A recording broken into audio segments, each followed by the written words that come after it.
আসসালামু আলাইকুম। ৩০০ ফিটের মজাদার জনপ্রিয় চাপটি ঘরে বানিয়ে নিলাম, তাও শুধুমাত্র ভাতের চাল আর মসুর ডাল দিয়ে।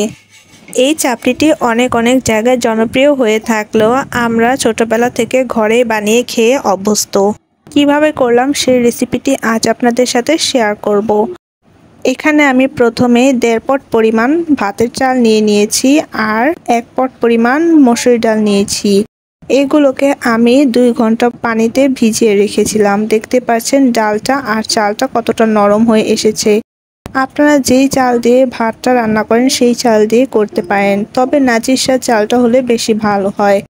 এরপর আমি সবগুলোকে ব্লেন্ড করে নিব। তার জন্য ব্লেন্ডারে সব চাল আর ডালটা নিয়ে আর কিছুটা পেঁয়াজ কাঁচামরিচ কুচি করে দিয়ে এগুলোকে সবগুলো ব্লেন্ড করে নিলাম।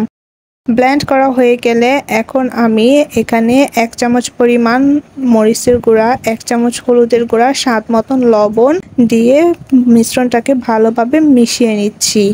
এরপর আমি কিছু আতপ চালের গুঁড়াও দিয়ে দিলাম। এটি সম্পূর্ণ অপশনাল। আপনারা যদি চাপটিটাকে ভালোভাবে মুচমুচে করতে চান তাহলে এই আতপ চালের গুঁড়াটা অ্যাড করতে পারেন।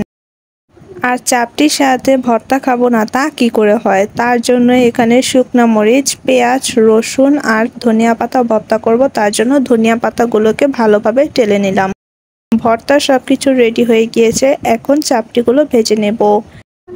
এই চাপটি বানানোর মেইন জিনিসই হচ্ছে এই লোহার তাওয়া। লোহার তাওয়া ছাড়া এই চাপটি পারফেক্টভাবে বানানো যায় না। আর চাপটির ঘনত্বটা কেমন হবে দেখতে পাচ্ছেন।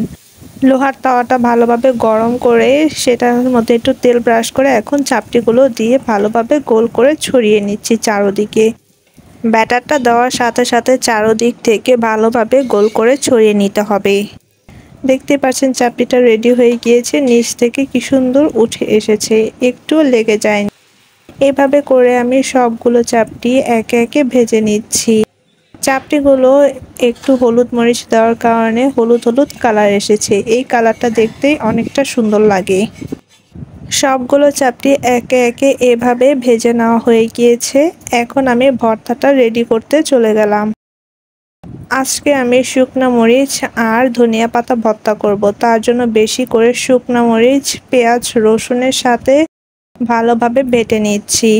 মরিচ ভর্তাটা ঝাল ঝাল খেতে অনেক ভালো লাগে, তাই বেশি করে শুকনো মরিচ ভর্তা করে নিচ্ছি।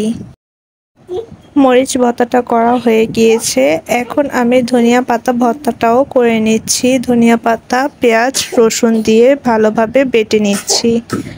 ভর্তা না হলে চাপটিটা ঠিকভাবে জমে ওঠে না, তার জন্য সবসময় ঝাল ঝাল করে চাপটির সাথে ভর্তা বানিয়ে নিই। ২ পদের ভর্তা রেডি হয়ে গিয়েছে আর চাপটিগুলো সবগুলো ভাজা হয়ে গিয়েছে। দেখতে পাচ্ছেন পিছনে কি সুন্দর একটা কালার এসেছে। ঘরে বসে এভাবে ৩০০ ফিটের মজাদার চাপটি আপনারা বানিয়ে নিতে পারেন।